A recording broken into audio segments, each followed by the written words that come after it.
The United Nations has warned against proposed cuts in development assistance from some of the world's wealthiest countries, primarily over the refugee crisis in Europe. UN Secretary-General Ban Ki-moon's statement comes ahead of the G20 Summit in Turkey this weekend. In the statement, Ban calls for enhanced international development assistance. As countries in Europe grapple with an unrelenting migration and refugee crisis, concerns from the UN that monies for long-standing development initiatives will dry up.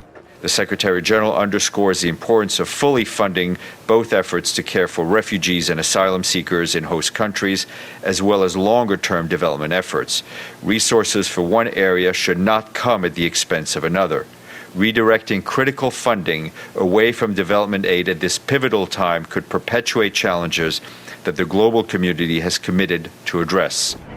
Several European countries are said to be considering cuts in their development aid as resources are redirected towards the hundreds of thousands who have fled mainly countries in North Africa and parts of the Middle East. Reducing development assistance to finance the cost of refugee flows is counterproductive and will cause vicious circle detrimental to health, education, and opportunities for a better life for millions of vulnerable people in every corner of the world. Desperate times in a world of tough choices.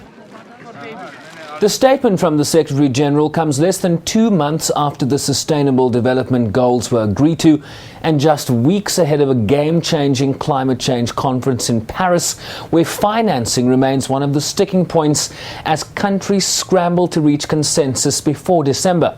And in a world facing the largest forced displacement since World War II, the choices are difficult and the needs even more varied than before. Bryce-Pease, SABC News, New York.